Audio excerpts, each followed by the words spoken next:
Hello everyone, this is Suman Parashar and you are watching my channel Maths से।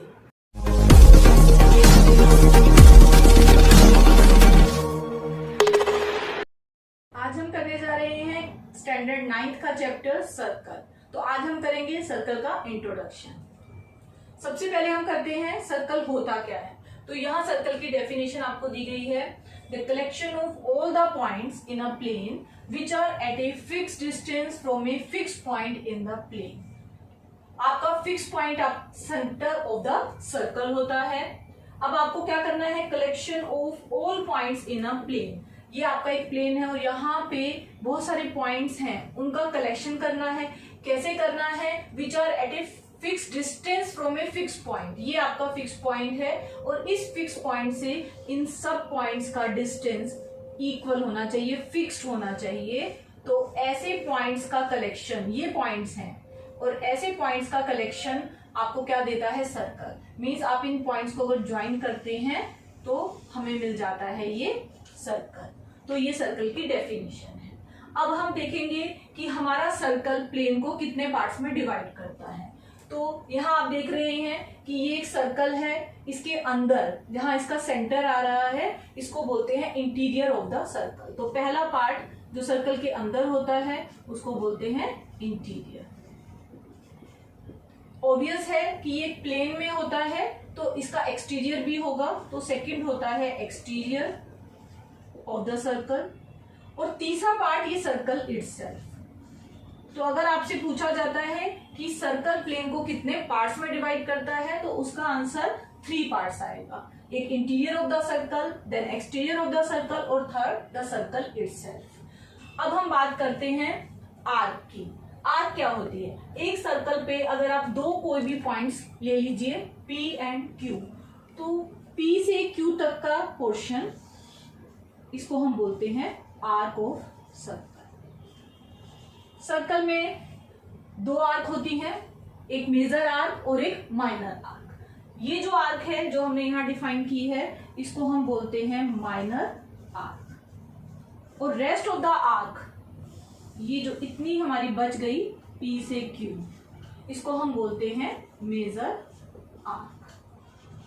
Arc को denote कैसे किया जाता है, माइनर आर्क को आप PQ के ऊपर एक आर्क का साइन लगा के डिनोट करते हैं और मेजर आर्क में हम एक और पॉइंट लेते हैं आर्क के ऊपर R और उसको हम PRQ से डिनोट करते हैं। तो ये हुआ माइनर आर्क का और ये मेजर आर्क को कैसे डिनोट किया जाता है।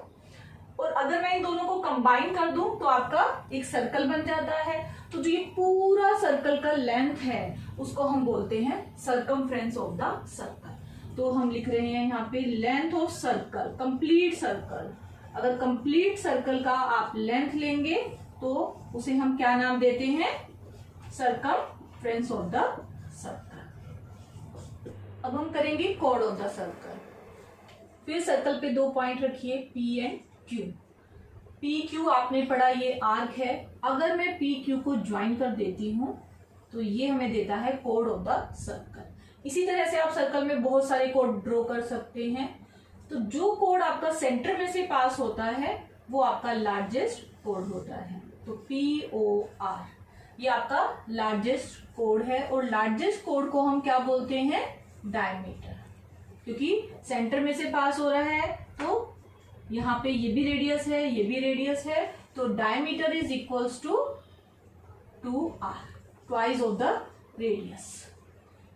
अब हम पढ़ेंगे segment of the circle. Segment of the circle कौन सा होता है, आपके कोड और PQR के बीच का जो एरिया होता है उसको हम सेगमेंट बोलते हैं। ये देखिए यहाँ पे आपको इस तरह से 2 सेगमेंट मिल रहे हैं, ये भी एक सेगमेंट है और जो आपकी माइनर आर्क है और आपका कोड है PQ, उसके बीच का एरिया भी सेगमेंट होता है। तो यहाँ पे 2 सेगमेंट होते हैं, इसको हम बोलते हैं माइनर सेगमेंट और बड़ा जो एरिया होता है उसको हम बोलते हैं मेजर सेगमेंट। जिस तरह से 2 सेगमेंट हैं उसी तरह से नेक्स्ट टॉपिक है आपका सेक्टर। आपके 2 ही सेक्टर होते हैं सर्कल में। अब सेक्टर कैसे बनाए जाते हैं देखिए, हम फिर से एक सर्कल ले रहे हैं, एक सर्कल लिया जिसका सेंटर है O, फिर से एक आर्क ली PQ, सेंटर O से P को और Q को हम ज्वाइन करते हैं।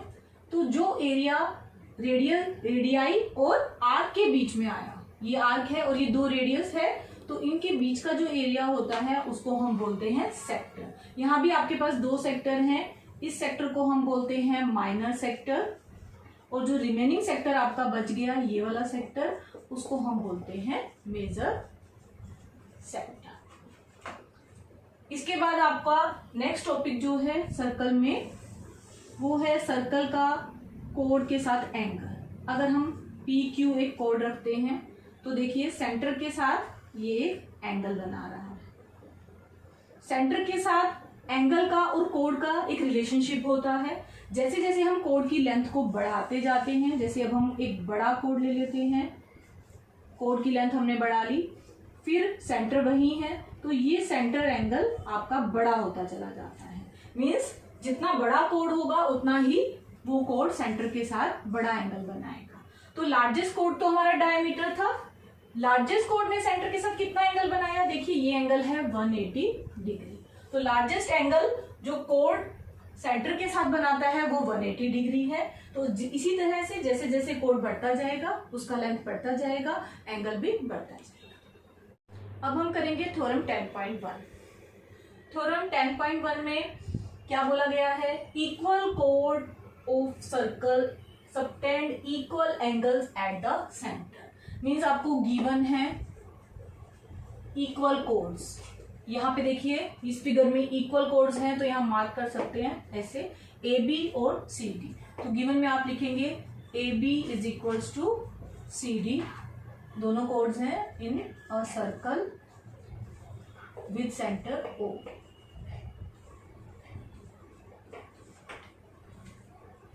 आपको क्या प्रूव करना है, सबटेंड इक्वल एंगल, तो सेंटर के साथ ये इक्वल एंगल सबटेंड करते हैं, means angle AOB angle COD equal होंगे, ये आपको प्रूव करना है। Angle AOB equals to angle COD। इसको कैसे प्रूव करते हैं, आपको याद होगा हमने कॉन्ग्रुएंसी चैप्टर किया हुआ है, 9th स्टैंडर्ड में ही है, उसकी हेल्प से हम इसको प्रूव करेंगे।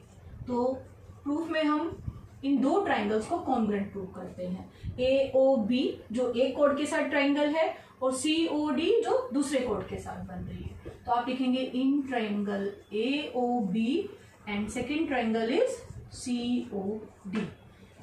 देखिए आप AO और OD इक्वल हैं, सब रेडियस के इक्वल है, क्योंकि ये भी रेडियस है, ये भी रेडियस है, ये भी रेडियस है और ये भी रेडियस है। तो AO is equals to OC या OD आप कुछ भी रख सकते हैं। दूसरा OB is equals to OD।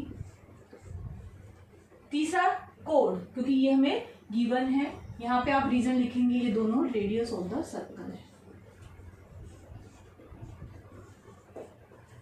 2 points मिल गए। तीसरा हमें लेना है इक्वल कोड का, AB is equals to CD equal कोड, this is given to you. आप यहाँ पे गिवन भी डाल सकते हैं। तो देखिए जब तीनों साइड्स इक्वल होती हैं तो इसको हम बोलते हैं SSS कॉन्ग्रुएंसी।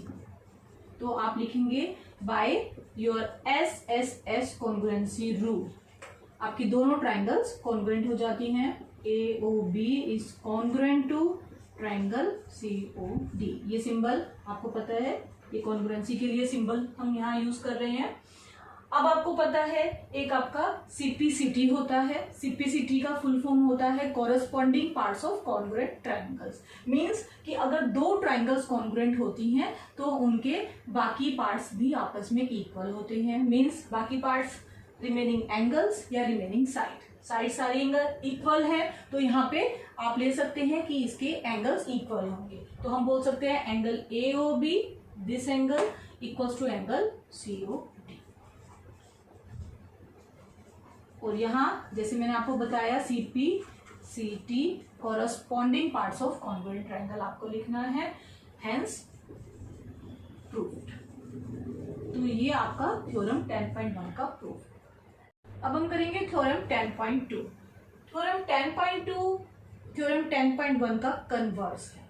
कैसे, देखिए if the angle subtended by the chords of a circle are at the centre are equal. यहाँ पे आपको दो एंगल जो सेंटर पे बन रहे हैं वो इक्वल है। कैसे, मैं आपको फिगर से समझाती हूँ। यहाँ पे आप कोई भी दो कोड ले लीजिए, एक आपने ऐसे दिखाया है, एक आप ऐसे दिखा दीजिए, पी क्यू, इसको ले लीजिए ए बी, कोई भी नाम आप रख सकते हैं। अब देखो, angle subtended by the codes, ये दो कोड्स एंगल बना रहे हैं एट द सेंटर, सेंटर के साथ बना रहे हैं, मीन दोनों कोड को ऐसे हम सेंटर के साथ ज्वाइन करते हैं, ये आपका सेंटर है। इसी तरह से दूसरा कोड है, उसके भी एंड पॉइंट्स को आपको सेंटर के साथ ज्वाइन करना है। तो बोला गया है एंगल आर इक्वल, जो सेंटर के साथ एंगल बन रहे हैं ये दोनों एंगल आपको इक्वल गिवन है। तो हम गिवन में क्या लिखेंगे, यहाँ हम गिवन में लिखेंगे, हमें गिवन है एक सर्कल जिसका सेंटर है O, और जिसमें हमें गिवन है दो कोड्स। कौन से दो कोड है, PQ and AB। PQ AB are two chords. और क्या गिवन है हमें, सेंटर पे जो एंगल बन रहा है कोड के एंड पॉइंट के साथ वो इक्वल है। तो हमें गिवन है angle POQ is equal to angle AOB। ठीक है, हमने यहां से अपना गिवन निकाल लिया। Then the chords are equal, then का मतलब ये आपको प्रूव करना है। तो टू प्रूव में आप क्या लिखेंगे, कोड्स आर इक्वल, कोड्स को हमने नाम दिया है AB एंड PQ, तो आपको प्रूव करना है PQ is equal to AB। देखिए हुआ ना ये थ्योरम 10.1 का कन्वर्स। अब इसका प्रूफ कैसे करेंगे, वहां आपको याद होगा आपको कोड्स इक्वल गिवन थे और एंगल आपने प्रूव किए थे। यहाँ एंगल इक्वल गिवन है और कोड्स को हमें इक्वल प्रूव करना है। ओके, चलो करते वैसे ही है जैसे हमने लास्ट थ्योरम में किया था। हम ये दो ट्राइंगल को कॉन्ग्रुएंट प्रूव करेंगे। तो कौन कौन सी दो ट्राइंगल बन रही हैं, एक है ये POQ और दूसरी है AOB। POQ एंड दूसरी ट्राइंगल हमने ली AOB। अगर आप ध्यान से देखें तो OP, OB, OQ, OA ये सारी रेडियस है इस सर्कल की। तो ये रेडियस है और यहाँ साइड्स हैं, तो हमें मिल जाती हैं साइड्स इक्वल। तो आप लिखेंगे OP is equals to OA and OQ is equals to OB। Reason क्या देंगे, ये दोनों में सेम रीजन रहेगा। ये है रेडियस ऑफ सेम सर्कल, एक ही सर्कल की दो रेडियस दिखाई गई हैं तो सेम होंगी, इक्वल होंगी। तीसरा पॉइंट है एंगल जो हमें गिवन है, यहाँ हम गिवन से ले लेंगे angle POQ is equals to angle AOB और यहाँ हम लिखेंगे गिवन। तो अभी कौन सी कॉन्ग्रुएंसी है देखिए ध्यान से, यहाँ आपकी ये साइड है ऐसे, ये दूसरी साइड है और ये है उसका बीच का एंगल POQ।